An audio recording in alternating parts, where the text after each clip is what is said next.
Today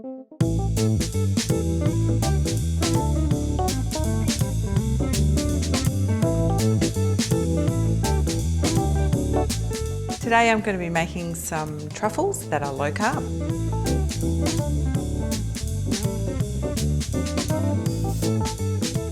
So we're starting off with some Crio Brü. Crio Brü is 100% roasted and ground chocolate beans that you can then brew like a coffee.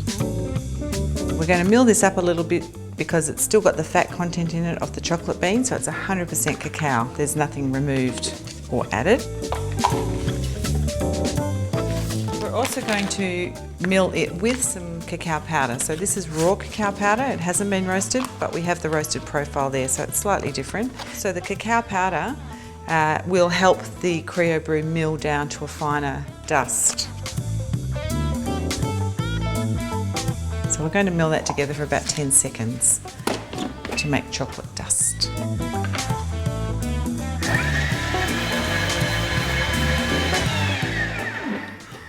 That smells divine. There's no sugar, there's no milk solids, nothing's been added at this stage, but there's this delicious chocolate smell. So we've got our cacao butter. This stays solid at room temperature, so this will give us a bit of resistance when we are biting through and into our truffle.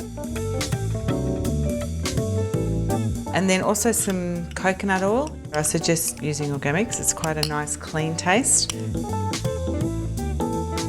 And then we're also going to add a pinch of salt.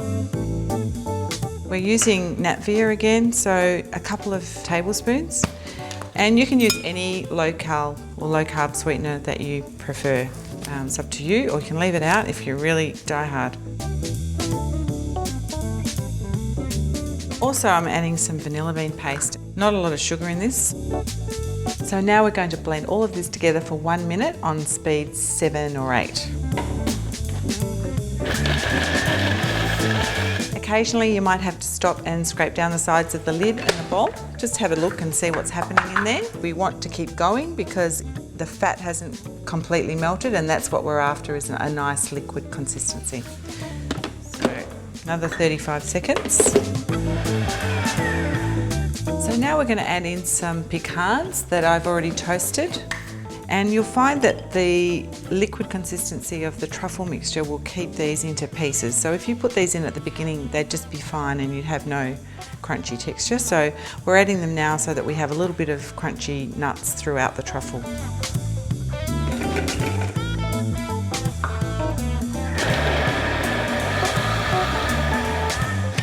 Just going to have a little look, scrape it down. We've still got some big pieces in there, so we're going to go a little bit longer. Okay, so we're just going to spread this, not too thinly. We're going to put that into the fridge for a little while, and then we'll roll some truffles. Cut a little piece off, about 15 grams is good. Roll it into a ball. Roll it in some Crio Brü, which is what I have here, or some chopped nuts, or some cacao powder. And that's it, you're done. The best thing to do with them is to probably keep them in the fridge in an airtight container until you're ready to serve them. Look at that, how pretty are they? This is pretty special at a dinner party, don't you think? Clever you.